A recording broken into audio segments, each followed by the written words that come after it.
ఈ కథ కల్పితమే అవ్వచ్చు, కానీ ఈ సందర్భంలో మీతో పంచుకోవాలి అనిపించింది. ఎందుకు అంటే చివర్లో చెప్తా. పాతకాలంలో ఆ దేశంలో ఒక చిత్రమైన పద్ధతి ఉండేదట.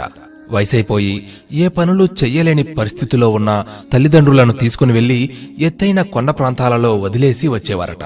అయితే తమ పని కూడా చేసుకోలేని ఆ ముసలివారు ఆకలితో అలమటించి క్షీణించి చనిపోయేవారట.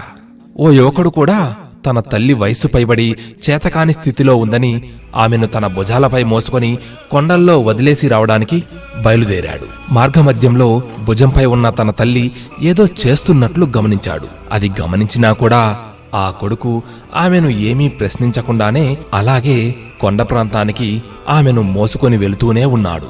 ఇక ఆ కొండ ప్రాంతానికి చేరుకున్నాక తల్లిని కిందికి దింపి వెనుతిరిగి వెళుతూ, అమ్మా, నిన్ను నా భుజంపై మోస్తున్నప్పుడు ఆ చెట్లు కొమ్మలను తుంచి ఎందుకు కింద పడేస్తూ వచ్చావు? దానికి ఆ తల్లి, నాయనా, నేను ముసల్దాన్ని అయిపోయానని నన్ను వదిలేస్తున్నావు. పర్వాలేదు, మళ్ళీ నేను తిరిగి రాకూడదని చాలా దూరంగా నన్ను తీసుకుని వచ్చేశావు. ఒకవేళ నువ్వు దారి తప్పిపోయి ఇబ్బంది పడతావేమోనని భయంతో ఆ కొమ్మలను తెంపి దారి పొడవునా వేస్తూ వచ్చాను. ఆ గుర్తులతో నువ్వు జాగ్రత్తగా ఇంటికిలు నాయనా అంది. ఎలా ఉన్నా ఎక్కడ ఉన్నా అమ్మ అమ్మే కదా. అమ్మతనానికి రూపాలుండవు, అమ్మ నోటికి శాపాలు ఉండవు. మనసున్నదే అమ్మ, మంచి కోరేదే అమ్మ.